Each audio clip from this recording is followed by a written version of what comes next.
Hello ladies and gentlemen, and welcome to a new episode of Legends.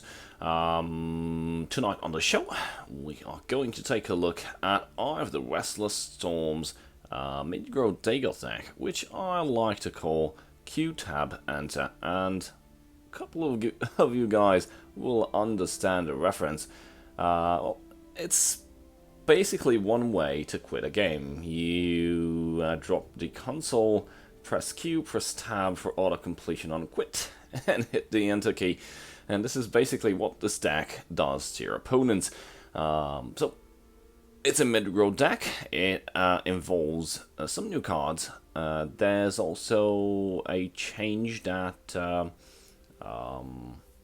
of the Restless Storm himself would recommend, but I'd rather not go with it, basically because during testing I got my ass kicked by some token decks. So I think that is very good as is, but I don't think adding Sill instead of a Leaf Lurker, adding more cost, will actually benefit the idea and what this deck wants to achieve. So let's get over the deck quickly. We've got Brotherhood Suspect, Crown Quartermaster, Shadow Shift, Steel Scimitar, Awakened Dreamer, Mortal Traitor, Shrieking Harpy, Saron Pawnbroker, Temple Conjurer, Wardcrafter, Corner Club Gambler, Dagoth Oathman, Discerning Thief, Lal Sharpshooter, Sentinel Reclaimer, Swift Strike, Wooden Hand Cultist, Earthbone Spinner, Force Incarnate, Garnag, Dark Aderian, Lightning Bolt, Sentinel, Battle Mace, Civileye, Warlord, Cliff Racer, Giant Snake, Hand of Dagoth, Leaf Lurker, Praxter Mage, Abnathon, Alpha Conjurer, Cradle Crush Giant, Pilgrim Giant, Razumdor, and Uncano. You notice that the Magic curve stops at 8 with Uncano closing the deck. We don't have Aspects, we don't have Dagoth. So it's a Midgro deck because it has a lot of early board presence. You'll see that Magic Curve is best at 2, 3, and 4 Magicka, focusing on the 3, and basically that happens with all the tech cards that provide items such as Sentinel Reclaimer, the Wooden Hand Cultist that helps against control, the Discerning Thief, helping you cycle through the deck quicker than in normal circumstances. Giant Snake helps as a tempo breaker, while Hand of Dagoth, we all know what that does. I like the idea of having multiple item choices, allowing Awakened Dreamer to get decent buffs, and this new addition, Brotherhood Suspect, last gasp your opponent draws a completed contract. This is an excellent play for a 1 cost, and I'll tell you why. It's got more survivability than the Crown Quartermaster, cannot die to a Firebolt, and it can die to an Execute, that's true, but it offers way much value than its actual cost, and it's a good opening card, along with Crown Quartermaster, of course. So this is the deck. I told you how it behaves. It's a Midgro, so you basically want to hit face unless you encounter something that wants to race you, then it's mid-range, baby. Against control, I'd recommend going full frontal attack while keeping a, how should I say, a tech card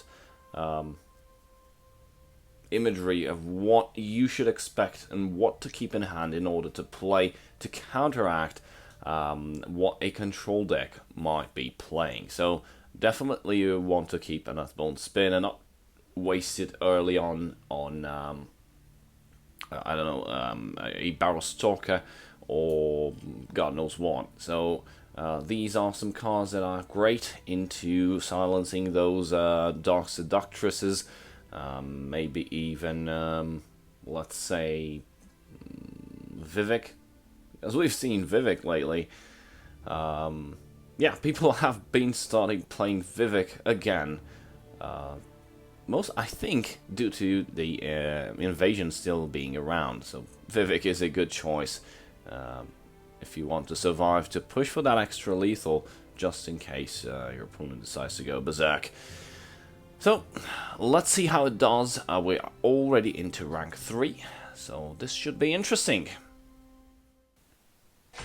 Alright, we are starting off, right off the bat, against a Tribunal, which I'll probably control. Well, I'm not afraid of Tribunals. I will keep this hand. That's actually good. I'll also have a Cliff Racer. We don't have the ring, but we can open next turn with Mournhold Traitor. And we'll drop it in the field lane, because we've got nothing to hide. We just want to hit that juicy face. Excellent, no play. Here comes 4 damage. And if we're lucky, basically my opponent will have to deal either with the Mournhold Traitor, or with the Corner Club Gambler, that I am going to drop into the Shadow Lane. And I'm going to throw away the Shrieking Harpy. Probably not the best idea, but currently that Harpy is not part of the tempo. We'll see a Sorcerer's Negation, maybe. Nope, Barrel Stalker. An Enchanted Plate. Nice. That field lane is basically completely blocked. Unless I happen to do some magic.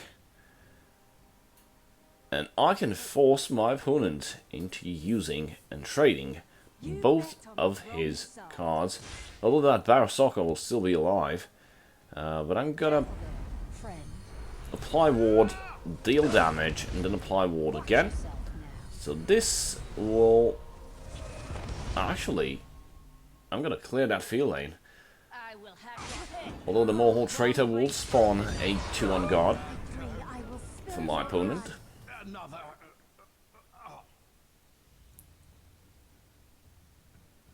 I'm guessing it's pretty hard for my opponent either drop a Hive Defender, which I can dispatch easily with the Leaf Lurker.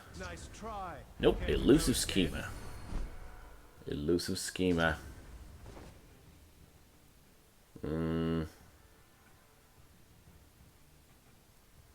Tricky. You know what I'm gonna do? It's a bit risky, and it's a gamble. My opponent could play Ice Storm, trading the Elusive Schema into the Cliff Race and then playing Ice Storm. Nope, no Ice Storm available, otherwise the move would have been different. Edict. But I still have 4 damage present, which I can push. Easy peasy. Again, I'm gonna risk it, and I'm gonna pull a Alpha Conjurer. Now, if my opponent did get an Ice Storm in the meantime, everything will go away. So I'm still in the risky business. Channel Storm, that means no Ice Storm, and I think it's basically game over. I will keep Sotha-Syl's people alive. Galen.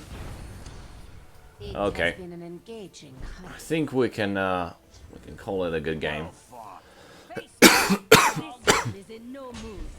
Oh no, just 3 damage. No, damn it.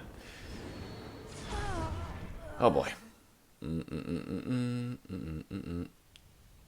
I'm gonna leave no room for interpretation. I'm gonna throw Galen back because I don't care what he will Galen again. what I do care is Ice Storm is irrelevant now, and my opponent needs to deal with that belligerent giant. So the only solution would have been Dawn's Wrath, but then Uncano turn 8 would have ended the game anyway. A good force into a checkmate position, wouldn't you say?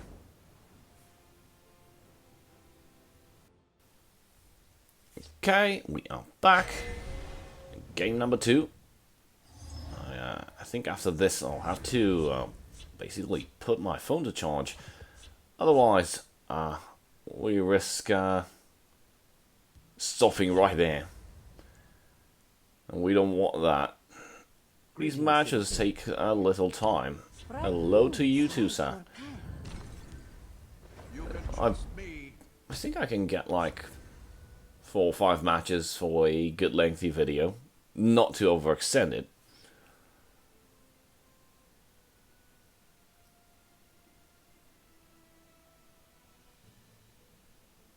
I forgot to say we're fighting against a Crusader.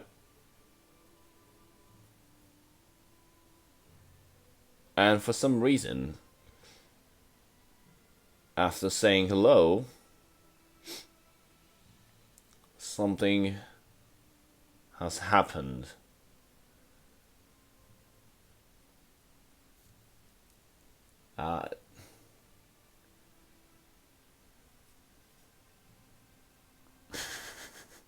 Yeah. Whoops. Well, I think that the stack lives up to its name, which is the Q tab enter. But it would be, I don't know, too much just to have that happen after the first creature spawned.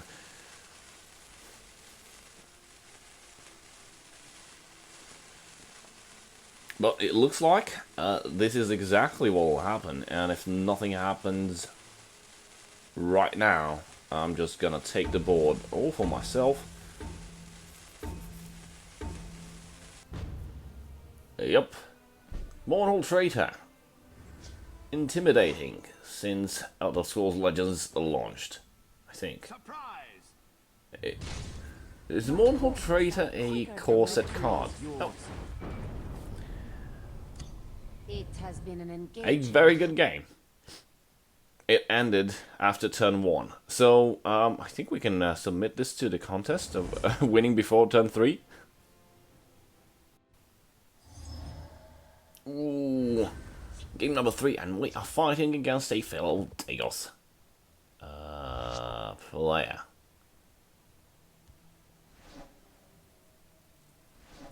I have some good damage. Not so much in terms of good... Oh, never mind that. I was about to say no board presence until turn 2, but Mortal Traitor to the rescue. As always. That's a hit. Sentinel Reclaimer, just in case my opponent decides to spawn like a Fighters Guild recruit or something that we need to trade with. Keep that Mortal Traitor alive. There it is.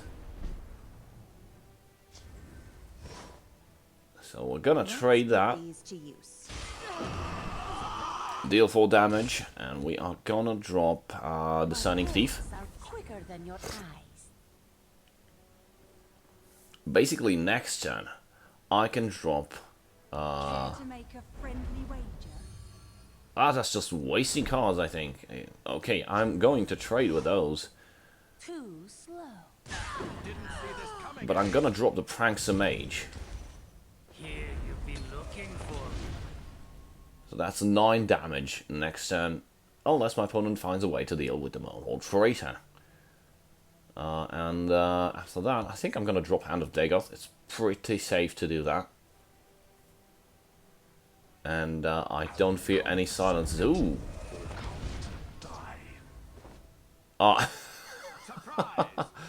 Top deck silence. And I just need to play Keep your distance. Earthborn Spinner. And let's see what happens. Q-tab enter. It has Thank you been for your engaging match. That's the second game our opponent concedes. I think we have time for one more. Let's see how that one goes.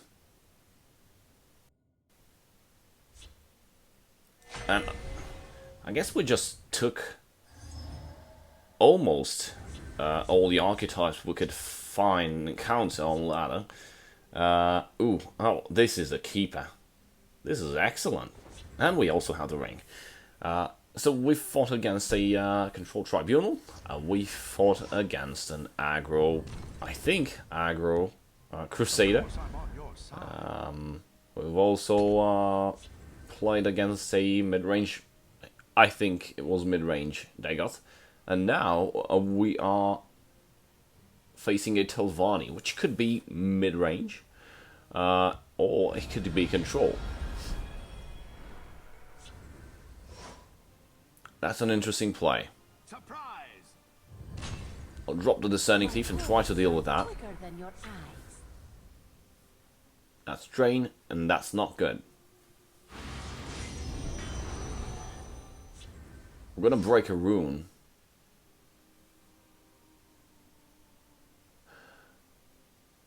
And my opponent will be in the 4 Magicka zone. I'm gonna trade. Actually, I'm gonna destroy that drain. Slow. Okay, no prophecy. That's good. I'm gonna play the Zivilai. Zivilai Warlord. That's a 3 damage charge guard, protects Mind Mortal Traitor from a Territorial Viper attack. And my opponent Heals and rejuvenates. plays Distiller, Blackwood Distiller. So he's basically gonna gain some Magicka.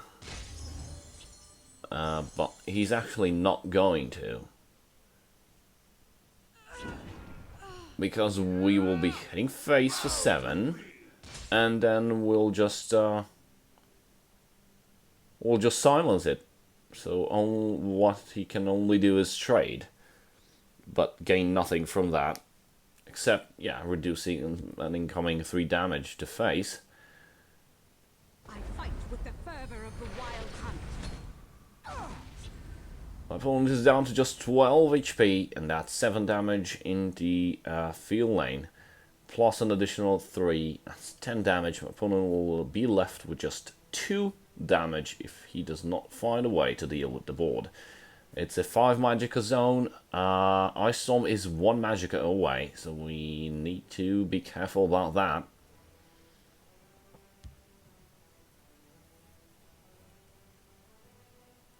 The Black Hand sees all. Oh, Black Hand Messenger. Excellently played. Removing that 3 damage in the Shadow Lane.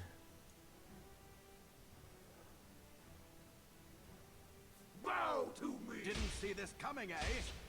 And we'll just play the fliers. Leave my opponent with just 3 HP. So what happens is Ice Storm is irrelevant to the board right now. It will only deal with the Civilized Warlord, while leaving 8 damage on the board. Q-tab enter again. That's the 3rd time. This deck is actually great. Thank you, ioftherestlessstorm. A very big shout out to my channel supporters. And I'll see you guys next time. Cheers.